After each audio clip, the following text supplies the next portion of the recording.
Good morning, everybody. It's Dave Sinclair. I'm a self-leadership coach. I work with a lot of men, helping them assess and address the suck keeping them stuck, and ultimately help them activate their own self-energizing life force. In today's video, we're going to talk about a concept from my friend David Emerald.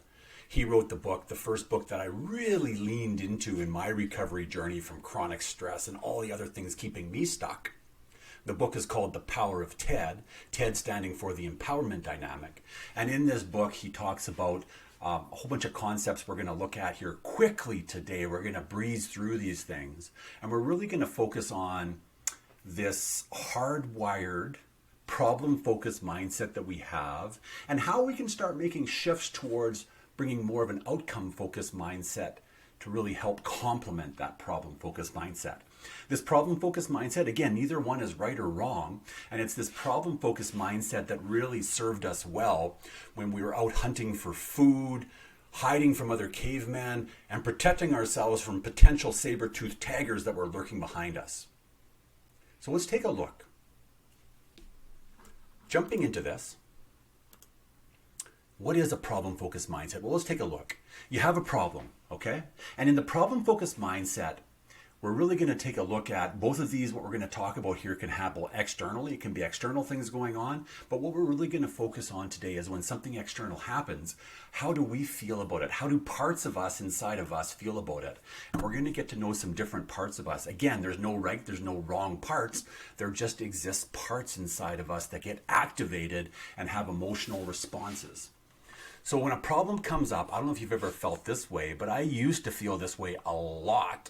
In fact, I still feel like it from time to time. Again, there's no, even just turning towards that and accepting that that happens brings a little bit of peace into my system. So there's no right, there's no wrong. In fact, these things are just things that are kind of naturally happening inside of us. So in the problem-focused mindset, it might sound something like this. Oh, crap.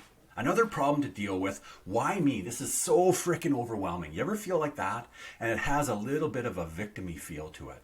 It's like, oh, why me? And you can I feel like a sinking when I feel that, okay? So just really noticing that. I kind of feel it in my chest when that comes up. Deep down there, it's kind of like, ooh, that's uncomfortable. And then maybe another part comes up when that victim comes up, and it's like another part of me is like, why are you down there? Why are you like this? Why are you down in the dumps, you stupid son of a beep? Dave, why are you so weak? So now we just took a look at two roles that kind of show up in here. We've showed up inside of this, we've got what we call the dreaded drama triangle, and we've got this inner victim role, that kind of poor me role, and the part inside of us that's like beating up on that part of us. This persecutor, you also probably know it as the inner critic, but really what happens is when these things really get activated and alive in us, especially if you've got trauma in your past, these things happen even more to the point where when things come up, that whole victim is like, what's going on here? This is uncomfortable. You're like, I got to get away from this. It's just, holy crap. This whole thing about this problem that we see, it actually starts feeling like a saber-toothed tiger. So the more we kind of get into that, the more uncomfortable it is. Maybe that persecutor is really beating down on us. It's increasing the shame in our system. We're feeling even more victimized. And ultimately, it feels like this holy crap kind of situation. And we're like, what do we do then? Well, then we turn to the other role inside of this dreaded drama triangle. We turn to the inner rescuer. How the hell do I get out of here? This is the fight, flight, freeze response that you might know about. How do I get away from the discomfort this problem brings up? And it's not so much the problem itself, it's the anxiety, it's the stress we're feeling about it. It's the, oh, poor me, it's the part of us beating us down, and it's just creating this anxiety inside of us. So we want to get away from it. So that's the one mindset. And again, there's nothing wrong with this. In fact, if there's a saber-toothed tiger basically bearing down on you right now, maybe it's a truck coming towards you, or maybe your kid just kind of stepped out into the street, you got to grab him really quick. Well, by all means, react. Okay? Get out of there. But what happens when that's not the case? And how often is that happening? Okay? Again, remember, we're hardwired to move away from problems. But is it always a massive problem? Is it always something that's life-threatening? We think of every problem as something life-threatening. Again, that's our hardwiring. That's the way our brains are wired. And thank goodness it helped us survive to the point we are right now. But guess what? Not a whole bunch of saber-toothed tigers. So what do you do if you want to start making this shift? Well, what if Even right now, try this. Just take a look around. Look around where you are. Are there any saber-toothed taggers here right now? Again, if there is, get the hell out of there. Hopefully you're not watching this video a second longer. But if there's no saber-toothed taggers, press pause a little bit more. Breathe. And just notice. Take a look around again. Find your surroundings. Just a powerful exercise in itself. Notice that, yeah, you know what? I think I'm safe right now. And then start noticing some different things around here. What are some things you can be, that are going well? Well, I'm still here right now. I'm talking to you. That's fantastic. What else? What else is it that I can be grateful for? Well, I've got this wonderful bottle of water here. In fact, I can get natural water. How wonderful is that? Take a moment just to think of something. It can be as simple as the water coming through your tap. How wonderful is it to have that? To be able to talk, to hear. A lot of people don't have all those things, but even if you don't, what is it that you do that you have that you can be grateful for? So once you've pressed pause and you've stepped into that, you can then really take a look. Is this a problem? Is it a saber-toothed tagger? Or is it maybe like a curveball coming at me? Okay? Life has challenges, okay?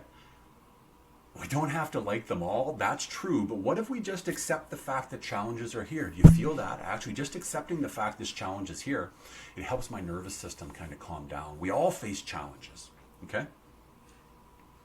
And once we can do that, once we can accept that, we can start taking a look at, well, what is this challenge calling forward in me?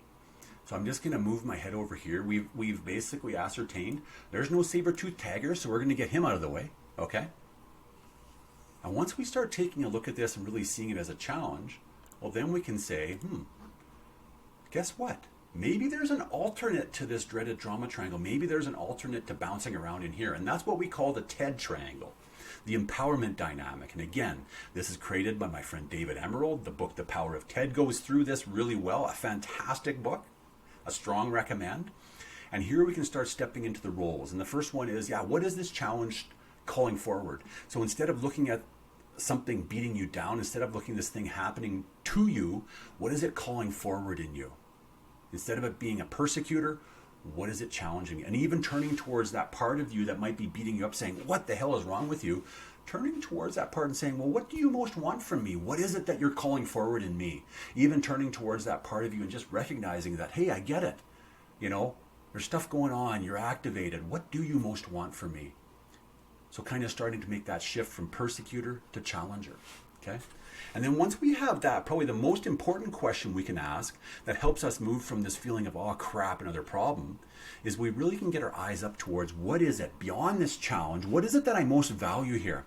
What is it that I want to create? And here we make that shift from the victim, again, turning towards that victim and really recognizing, this is a tough moment, and moving towards that state of what is it that I want to create? And then from here, once we know what we want to create, we can choose to nurture ourselves, nurture our parts, really take that moment to recognize, this is a tough moment. Again, we're turning towards the parts that are like the persecutor, the victim, or even the part that wants to rescue us. Turning towards them, nurturing them, letting them know, I really get it, that you want to get out of here. But what if we take a look? What if we just press pause here a little bit more and really take a look at what's really going on here beyond the story of poor me? What is really here? What's true about this? Okay? What's here that's supporting me? What's getting in my way? So we can even step into that a little bit more. And then from there, we can ask ourselves, well, now that I know that, we can step into that inner coach role and we can ask ourselves, what is a baby step that I can take to start moving through this challenge? And one way to look at it is, what can I continue doing? What can I start doing? What can I stop doing? What can I modify in the way of doing it? So that's where we got so far, and I'm going to move myself over here. I'm going to move myself on top. I'll put myself right there right now. What if, going forward, we just press pause a little bit more? What if, going forward, we just recognize that, at any given time we can fall into these roles, and at any given time these roles are available to us as well?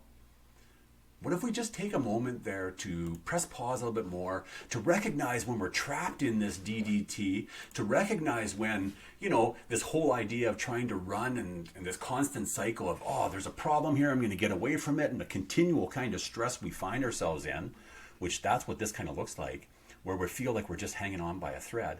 What if instead of that, we really take a look again towards, go through these steps, take a look at what we value, recognize what's here, and feel the dynamic tension between what I value pulling us from what the current challenge is and taking those baby steps. That dynamic tension is almost calling us like a spring to take that baby step, to take that step forward.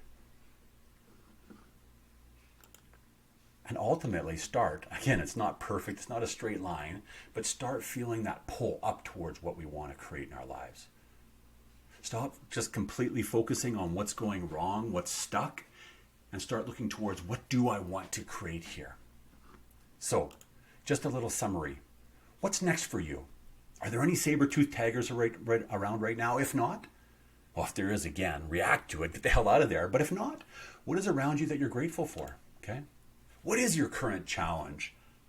You know, what's supporting you? What's getting in your way? What's really here beyond the story you might be telling yourself? What is that current challenge? What's it calling forward in you? What is it you really want to value? What do you want to create? Taking that time to really nurture yourself. Again, there's no bad parts here. When the inner victim, the inner persecutor, or the inner rescuer come up, taking the moment to turn towards them and saying, yeah, I really get it.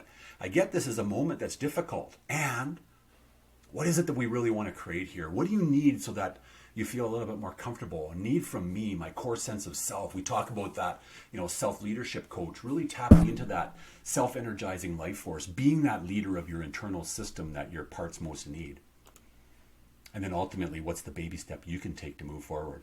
So for you, what's a baby step you can take? And if this stuff looks interesting to you, if you want more information on it, reach out to me for a complimentary discovery call to see how you can unleash your inner creator with either one-to-one coaching or some different programs. If you're really interested in this Power of TED stuff, there's a fantastic online course that I can get you signed up for. It's really affordable, self-guided. And if you're just looking for a little bit more information, visit my website. I hope you found that beneficial. I've really enjoyed being with you today. And have a great day. We'll talk to you soon. Bye-bye.